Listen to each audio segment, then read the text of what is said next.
പൂയംകുട്ടി കൂവപ്പാറയിൽ തട്ടായത്ത് അലിയാരുടെ പുരയിടത്തിലെ കിണറ്റിൽ വീണ കാട്ടാനയെ മയക്കുവെടി വെച്ച് നീക്കം ചെയ്യണമെന്ന ആവശ്യം ശക്തമാക്കി നാട്ടുകാർ. പുലർച്ചെ 5 മണിയോടെയാണ് ആന ഉപയോഗശൂന്യമായ കിണറ്റിൽ വീണത്. ആനയ്ക്ക് മുറിവേറ്റിട്ടുണ്ട് എന്നും ഇത് വീണ്ടും തിരികെ വരുമെന്നും മയക്കുവെടി വെച്ച് ആനയെ ഇവിടെ നിന്നും നീക്കം ചെയ്യണമെന്ന ജനങ്ങളുടെ ആവശ്യത്തിൽ താനും ഉറച്ചു നിൽക്കുന്നുവെന്നും ഇതിനായി വനം വകുപ്പ് മന്ത്രിക്ക് ഉടൻ അറിയിപ്പ് നൽകുമെന്നും MLA ഷിബു തെക്കുംപുറം പറഞ്ഞു. ഈ പ്രദേശത്ത് കാട്ടാന ശല്യം രൂക്ഷമായ ഒരു പ്രദേശമാണ്. കഴിഞ്ഞ കുറേ കാലമായി ഇതിനൊരു പരിഹാരം കണ്ടെത്താനായിട്ട് പുതിയ ഗവൺമെൻറ് വന്നതിന് ശേഷം ഫെൻസിങ്ങും ഉൾപ്പെടെയുള്ള നടപടികളിലേക്ക് നമ്മൾ പോകുകയാണ്.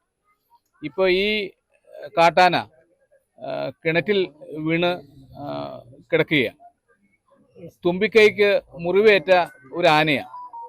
കഴിഞ്ഞ കുറേ ദിവസങ്ങളായി തുമ്പിക്കൈക്ക് മുറിവേറ്റതുകൊണ്ട് ഈ ആന ഈ ജനവാസ മേഖലയിൽ തമ്പടിച്ചിരിക്കുകയാണ്. ജനങ്ങൾക്ക് വലിയ ബുദ്ധിമുട്ടുണ്ടാക്കിക്കൊണ്ടാണ് ഈ ആന ഇവിടുത്തെ പോകുന്നത്. തീറ്റ എടുക്കാനായി വനപ്രദേശത്തേക്ക് പോവാത്ത അവസ്ഥയുള്ളതുകൊണ്ട് ജനവാസ മേഖലയിലാണ് ഈ ആന വാഴയും പൈനാപ്പിളും ഒക്കെ തിന്നാനായിട്ട് ഇറങ്ങി വരുന്നത്. അപ്പം അതുകൊണ്ട് കുറേ ദിവസങ്ങളായി ഈ പ്രദേശത്ത് ഭീതി പരത്തിക്കൊണ്ടാണ് ഈ ആന പോകുന്നത്. ഈ ആനയാണ് ഇപ്പോൾ കിണറ്റിൽ വീണിരിക്കുന്നത്.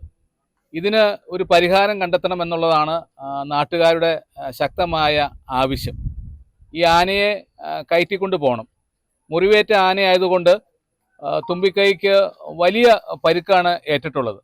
അപ്പോൾ തീർച്ചയായും തിരിച്ചു വരുമെന്നുള്ള കാര്യത്തിൽ യാതൊരു സംശയവുമില്ല. അതുകൊണ്ട് ശാശ്വതമായി ഈ ആനയുടെ ശല്യം ഈ പ്രദേശത്തു നിന്ന് ഒഴിവാക്കാൻ ഈ ആനയെ മയക്കുവെടി വെച്ച് ഈ പ്രദേശത്തു നിന്ന് മാറ്റണം എന്നുള്ളതാണ് നാട്ടുകാരുടെ വലിയ ആവശ്യം. അതിനു വേണ്ടിയിട്ട് ഞാനിപ്പോൾ വനംവകുപ്പ് മന്ത്രിയെയും അതോടൊപ്പം തന്നെ ചീഫ് വൈൽഡ് ലൈഫ് വാർഡനെയും വിളിക്കാനുള്ള തീരുമാനമായി മുന്നോട്ട് പോവുകയാണ്. ഈ കാര്യത്തിൽ ഒരു വലിയ തീരുമാനം നമുക്ക് എടുക്കേണ്ടതായിട്ടുണ്ട്.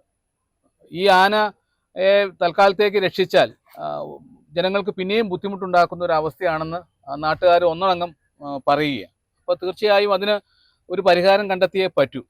ആ കാര്യത്തിലേക്കാണ് നമ്മൾ പോകുന്നത്.